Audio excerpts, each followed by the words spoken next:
Ada dua produk Piaggio yang baru saja dirilis. Salah satunya adalah three-wheeler yang jadi bisa mundur ini. Dan satunya lagi adalah edisi spesial berbasis GTV. Pemirsa Auto.com, mari kita lihat detailnya seperti apa.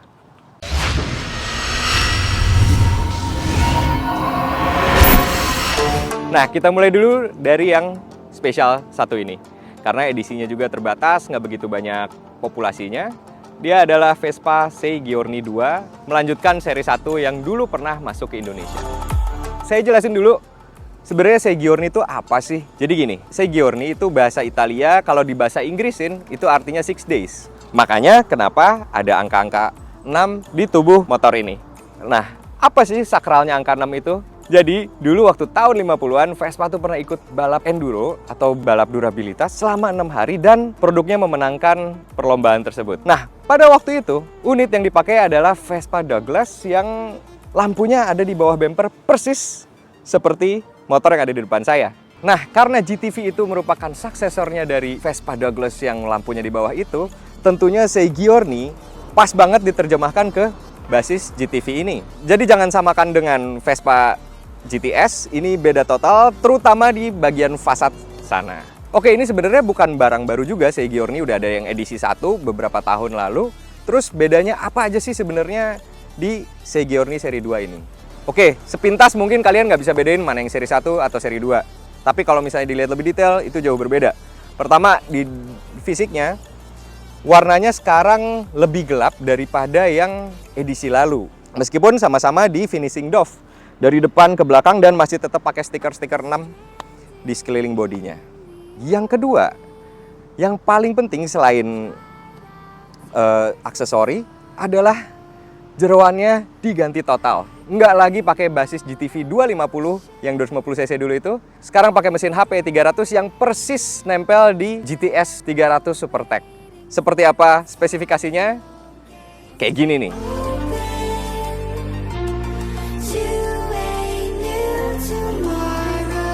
Nah, jadi plek-plekan persis, mesin, injektor, segala macam itu membuat performanya naik drastis.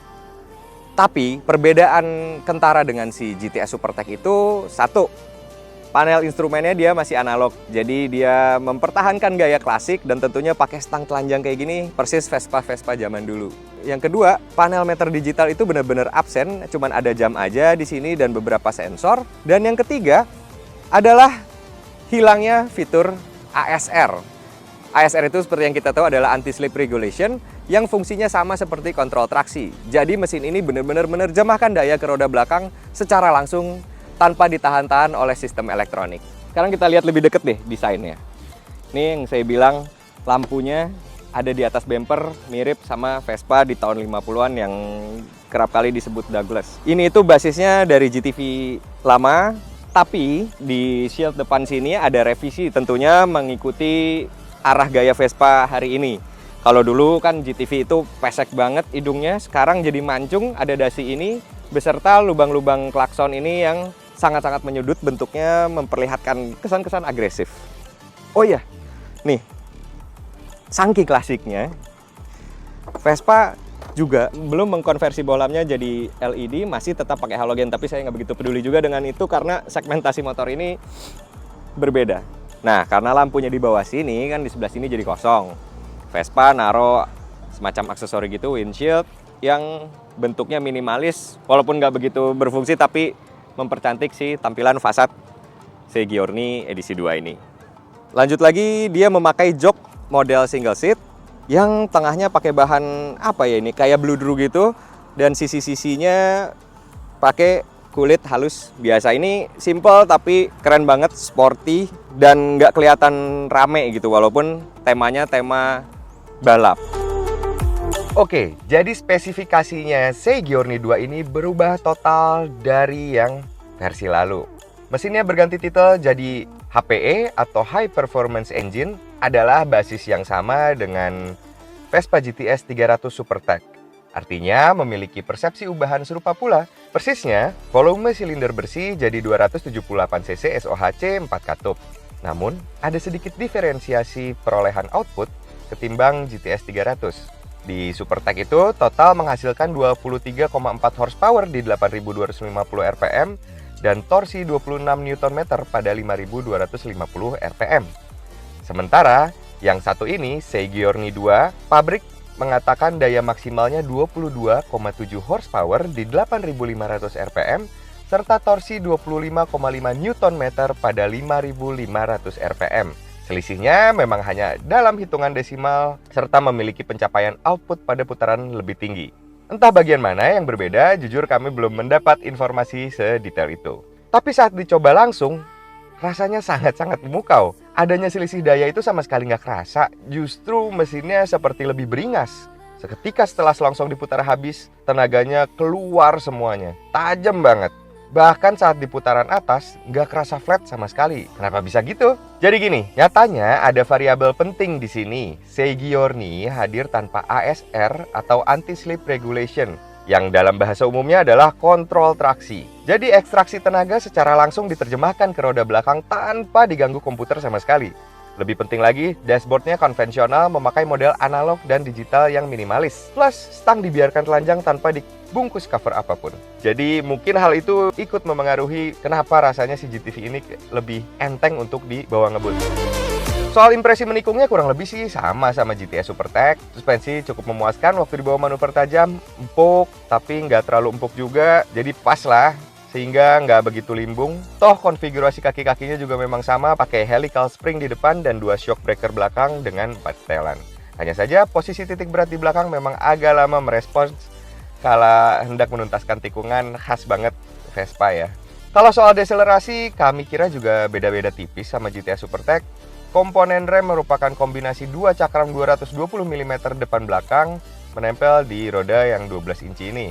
Tentunya dengan sensor ABS 2 kanal yang paten alias nggak bisa dinyalamatiin. Toh cakup pandangnya ini kan motor aspal, jadi memang begitu seharusnya. Nah, sekarang kita beranjak ke three-wheelernya, yaitu adalah MP3 500 HPE. Dari segi wujud sebenarnya nggak begitu banyak berubah, cuman mindah-mindahin letak di RL, tambahin motif karbon, dan pengemasan dengan warna gold seperti ini, yaitu yang jadi warna tunggal, sama seperti dia juga warna tunggal. Tapi justru perubahan besarnya ada di bekalan fitur yang sangat-sangat fungsional, dan yang kedua adalah performa yang makin buas. Kita lihat seperti apa detailnya. Nah, ini bagasi sebenarnya sih mestinya ketahan shock, cuman kayaknya shocknya rusak apa gimana nggak ngerti. Tapi ya udahlah, kita lihat aja nih kapasitasnya segede gini nih. Kapasitas segede gini sebenarnya sangat-sangat besar, cuman kayaknya agak tricky kalau mau naruh-naruh helm atau barang-barang karena agak cetek, nggak dalam-dalam banget gitu. Di balik bodi besar ini ada mesin model baru. Titelnya juga sama, jadi HPE, yaitu High Performance Engine. Dan ini tuh bukan tanpa arti. Semua settingan dari mulai klep piston, tekanan injektor, sama persepsinya dari Seigyorni tadi itu berubah. Itu jauh lebih sempurna, sehingga tenaganya diklaim naik sebesar 14%. Konfigurasi dan ukurannya sendiri sebenarnya sama persis dari generasi lama, 1 silinder 493 cc berpendingin cairan dengan ukuran bore dan stroke 94 mm dikali 71 mm.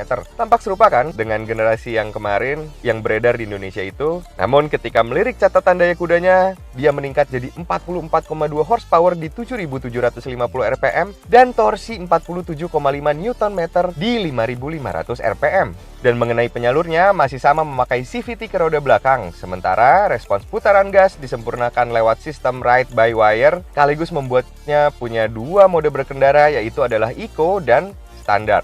Nah, apa yang saya rasain tadi pas sedikit nyucip Piaggio MP3? Sejujurnya tenaganya memang tidak sesignifikan perubahannya Seigyorni, cuman memang MP3 ini juga jadi powerful, terutama saat sudah melaju agak kencang. Jadi kalau di awal sebenarnya so-so lah, tapi buat motor ukuran besar seperti ini sangat-sangat powerful. Dan lebih penting lagi, fiturnya bertambah.